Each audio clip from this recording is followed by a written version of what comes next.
Salud is supported by Texas Mutual Workers' Compensation Insurance Company. Hola, I'm Melanie Mendez Gonzalez, your host for Salud, the show that celebrates South Texas Latina leaders. We've just concluded season 4, and it's been a fantastic season. We've talked with civic leaders, a judge, a chef, 2 sisters creating a beauty empire, and women who've decided to lead from right where they are. On this Best of Salud episode, we will share the stories of local Latinas leading in tech, boxing, civics, and performing.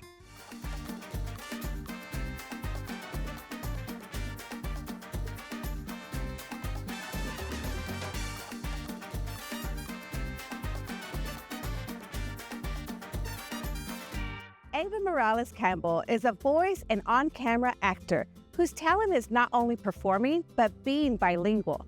Based in Bernie, she shares how she rose to the top of a very competitive field. My name is Eva Campbell Morales. I'm a voice talent and translator. Pero todas ellas moldearon quién soy hoy. I do copywriting and proofreading. Basically, what I do is I'm a language bridge, is the way I explain what I do, between English and Spanish, and I help people communicate. I always wanted to be a performer. My mom was a singer and a composer and an actress, and my dad was a linguist. And I knew that I wanted to be a performer. And so I focused studies early on in drama, in public speaking.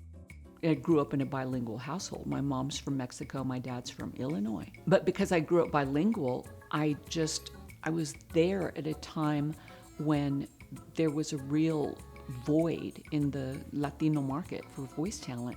And I had lots of practice, lots of background in drama and theater. And so I started doing little roles. My first line in a commercial was, in Spanish.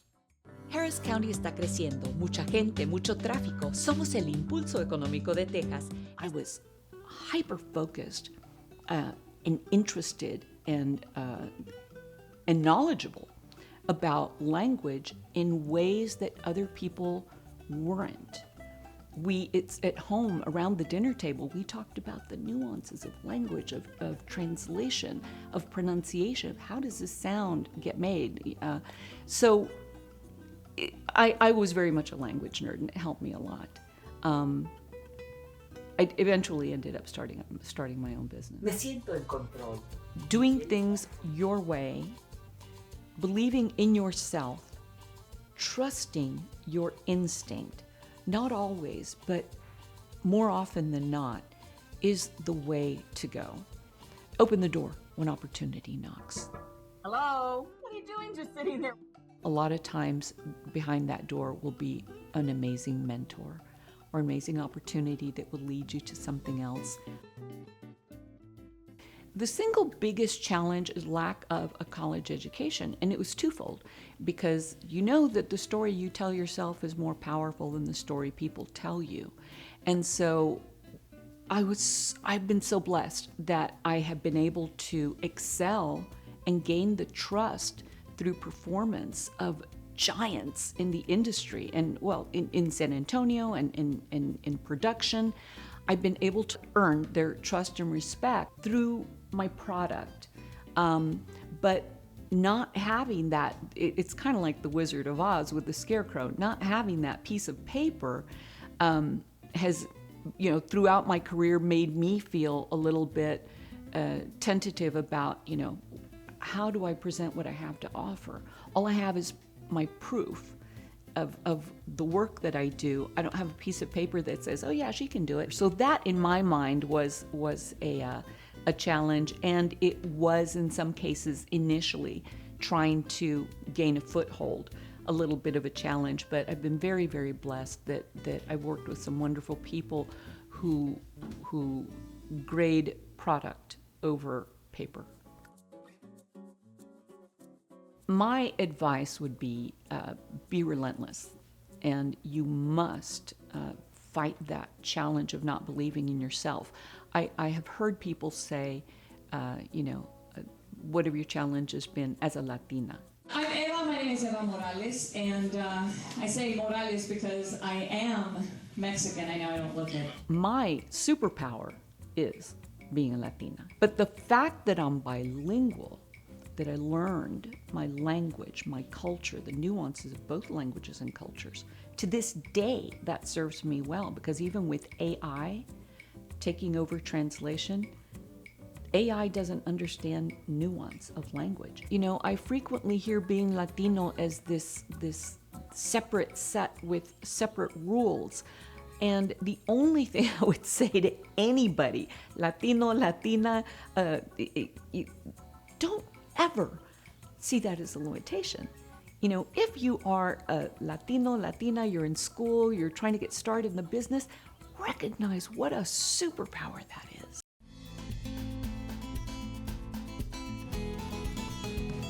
Up next, she was the first Latina to be elected to a city council for a major Texas city. Maria Berriozabal represented San Antonio's West Side from 1981 until 1991. She's a true trailblazer who paved the way for many young women.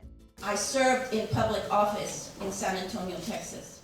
My name is Maria Antonieta Berriozabal, and I am a longtime community activist.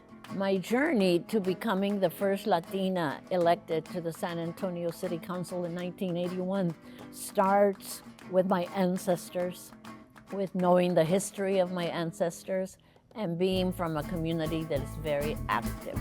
How are you, Maria Antonieta? This is 1980, and Henry Cisneros decided not to run for mayor, so I decided, with the help of many friends and family, to launch my campaign, just because I believed that we needed to be responsible for electing our own and not have outsiders come and represent us.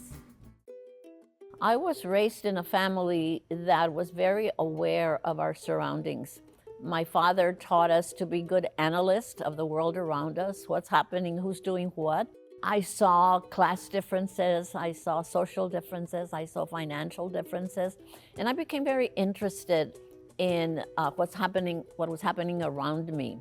I was born in a community that was given less educationally, financially. It's like I grew up in a world where you are thought of to be less. I mean, that made me say no. I mean, everybody's the same. God made us all his children, and I'm not less than anybody. And my daddy used to say, you're not less than anybody, but you're not more than anybody else. So it's just an ethic at home. I don't think it's something I discovered as an adult. It's like an ethic of service, an ethic of being honest, an ethic of being part of a community, and one, very proud of being a Mexican-American girl, very proud of my Mexicano-ness. And that's because my parents were proud of their culture and the music and the traditions and the fiestas and the food. And I was just a proud Latina. When I think about reaching a certain milestone, for example, getting elected to city council, actually being the first Latina to run for mayor, I didn't win, but I had a really good campaign.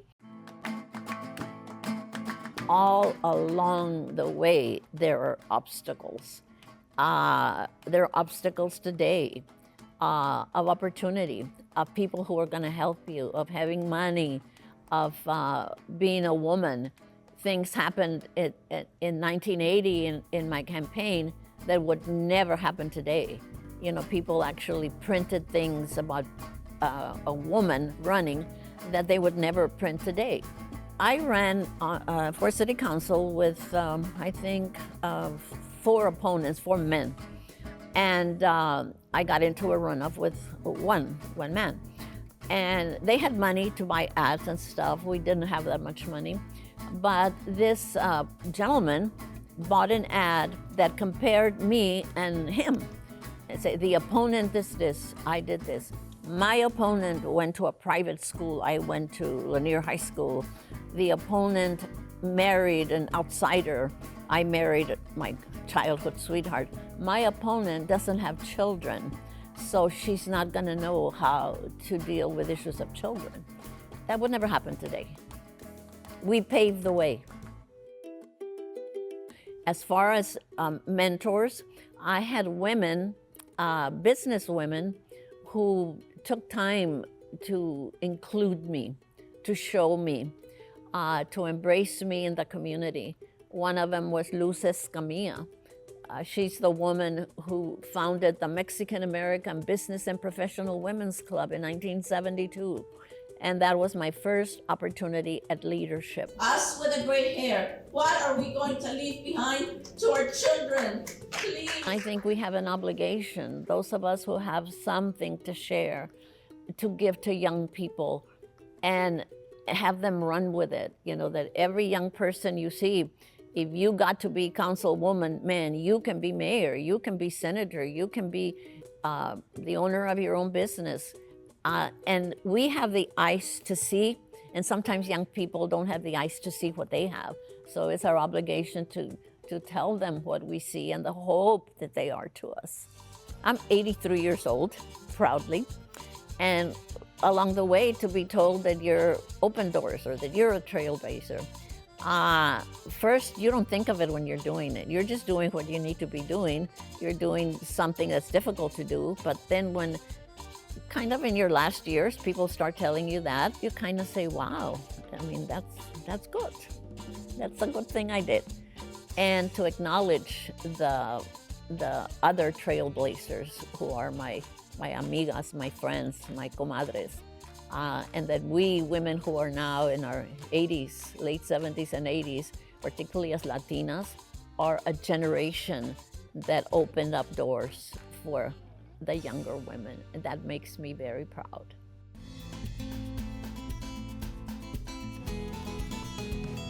Maria was right about politics. It's tough, but even tougher is being a champ in the world of boxing. San Antonio-based Rihanna Rios is currently the Bantamweight World Boxing International Champion, ranked #1 in the U.S. This strong Latina is proof that fighting the good fight pays off. This is the WBA World Boxing Association International Champion title. So I won this back in June. I fought a 8-round bout against Maria Romero from Spain and DC. Stay on that right side, okay? We went 8 rounds. I won by unanimous decision. My first of many. It was a great night. My name is Rihanna Rios. I'm a professional boxer, currently 8-0 and the WBA International Boxing Champion. I started boxing at the age of 10. My father boxed, so I grew up in the gym. I was about 2 or 3, hitting the speed bag and the punching bag, just watching. Fell in love with the sport, but he didn't want me to box just because of everything that comes with boxing. But I nagged him until he finally gave in and allowed me to get in the ring and try it for the first time. And I sparred once, fell in love with it, been boxing since. I love it, I enjoy it. Most people think it's brutal. I mean, you're getting punched in the face for a living, but it's more of a sport, it's more of a sweet science to me than a sport, and everything that comes with boxing. So the things you inherit from competing and training and things like that is such as discipline, determination, like you build all these qualities within yourself, and it kind of helps outside of the ring as well. So it kind of shaped me into the person I am today. Boxing actually got me into the military. So my military career started because of boxing. I was able to join the Army's World Class Athlete Program as a boxer straight out of high school. The pathway to being an Olympic was set for me. All I had to do was enlist active duty, go to basic training, advanced individual training, and then I was shipped to Colorado Springs for my time in service. So for 2013 up until 2017, I believe, I was training for the Olympics. That's what I did. Sleep, eat, drink, boxing. I qualified for the 2016 Olympic trials. competed. Unfortunately, I fell short and took fourth. We shot for the 2020 Olympics. I was ranked number 1 in the country. I was on Team USA. I competed at the World Championships for Team USA. I was set to be the Olympian, but right before the Olympic trials, I decided I was done boxing. I wanted to focus on my family and school and hang up the gloves. So I made a quick decision to stop boxing and it only lasted a couple of months, really. Like I missed the sport so much. That's all I was thinking about was boxing. But I didn't want to do the amateur thing anymore, so I decided to turn professional. 2019, I made my pro debut and been doing it since. If I'm not in the gym, I'm studying for school or doing things for the community and things like that. So I'm trying to set a good example, not just in here on the physical aspect of boxing, but on the outside as well, and becoming a good person for the community. I've taken a lot of risks. Growing up, a lot of sacrifices. You know, there was things I couldn't do as a kid because I was so focused and disciplined and dedicated to the sport itself, you know. So I missed my high school prom. I missed all the parties and the get-togethers with my friends and things like that. But those sacrifices were needed to become the person and put me in the position I'm in today. So taking risks was everything. There's nothing we can't do as women, nothing. There may be some barriers, some bumps in the road you hit, you know, but following your dreams, doing what you set your mind to, won't be easy. Nothing in life that's worth it will be easy. Keep pushing, keep driving, set your goals, follow through with it. It makes all the difference in the world. Don't believe the naysayers. If you want to do something, do it.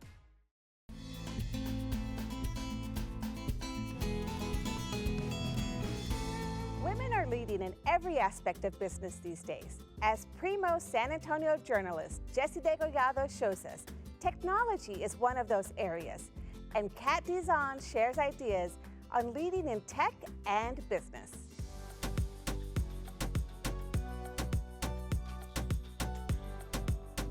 I'm joined today by Kat Dizon, a Latina woman with a can-do spirit. Kat, you not only serve as the chair of the board of directors of the business incubator at Geekdom, you also chair the board of directors of Girls Inc. of San Antonio, a nonprofit that has been a guiding hand for thousands of young women. And you are the co-founder and chief operating officer of Active Capital, your own venture capital firm. Your impressive resume also includes when you were at Rackspace as its director of corporate strategy and development. So you've done that and so much more in your amazing career. So I have to wonder, did you have any idea when you were getting started that you would be at this point in your life? No, not at all. My initial plans when I was growing up as a little girl was to become an attorney and to be a trial lawyer. And then life happened as I was getting into the University of UTSA, going through, putting myself through college. I took on a job and got really good at not only understanding business, but running businesses at the early age of 20. And it completely changed the trajectory of my career. Understanding business like you do is a rare gift, but certainly it takes nerve and courage and also financial know-how, especially to do what you do in the field of venture capital. So what advice do you have for women who may not have that level of financial literacy if they want to get started? How can they get that financial literacy that they'll need? There's a lot of resources out in our community that offer financial literacy to anyone who's interested in learning. They come through either through the community colleges. There are resources downtown that are available through Launch SA, through Geekdom, organizations that I work very closely with, because I understand you can have a business, but if you don't know how to grow it and don't understand the way the money ins and outs can actually grow and make it successful, you won't ever really see your full potential. So I encourage anyone, whether you're just coming into the college age or you're leaving a very seasoned career that you want to start something new, but just need to understand how the business should be working. That's going to be very telling, depending on where you are, understanding the financials. But what about the women who may be doubting themselves? I don't know if I can do this, or who may not have the courage to move forward.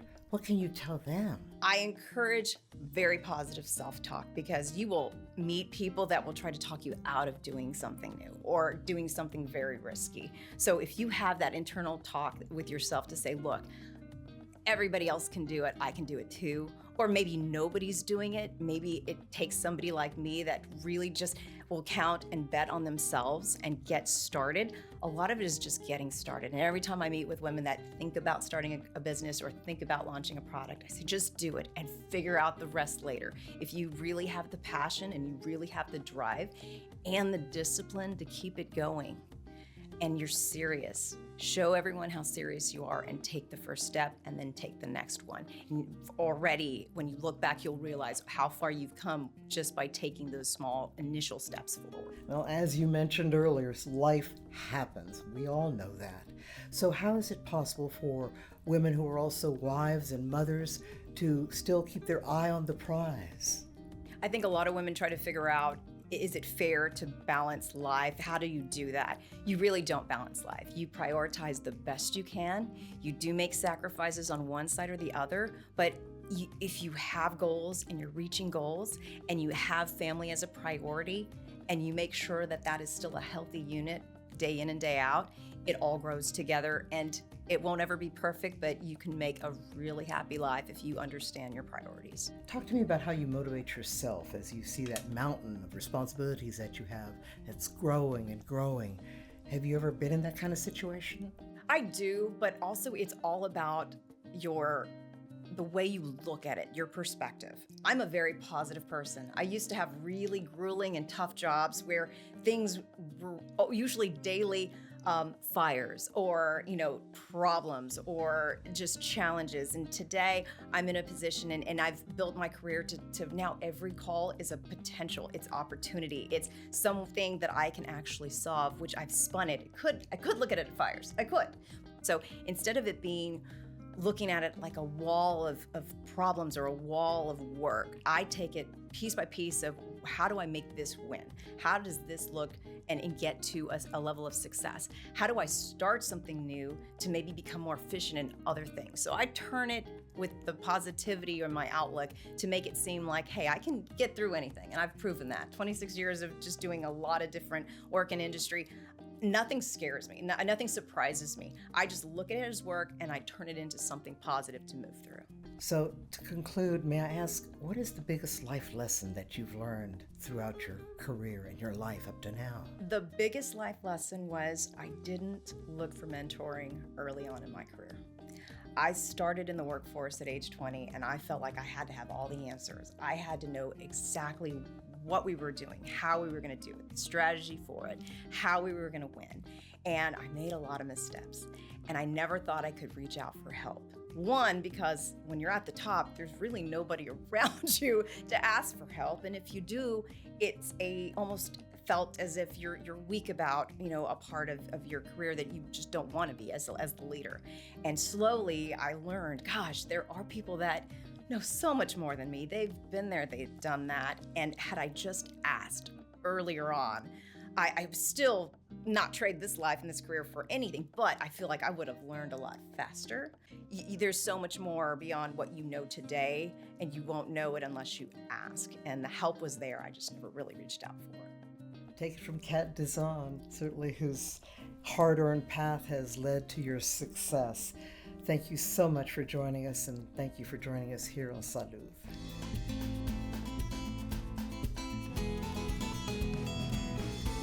Thank you, Jessie. These are just a few of the amazing women we featured on this season of Salud. Check out the full episodes from every show on klrn.org under the Originals tab. Until next time, I'm Melanie Mendez Gonzalez. Nos vemos.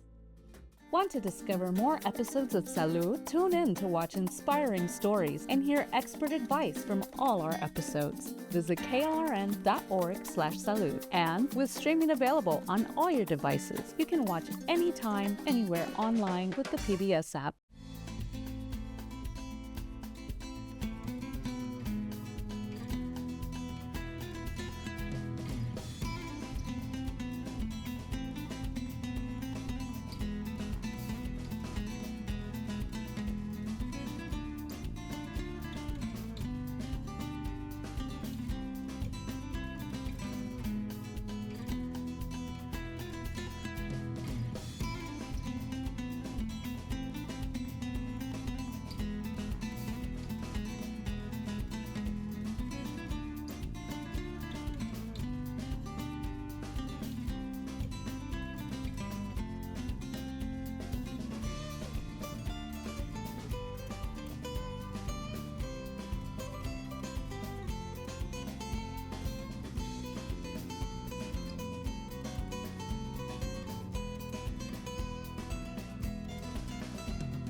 Salud is supported by Texas Mutual Workers' Compensation Insurance Company.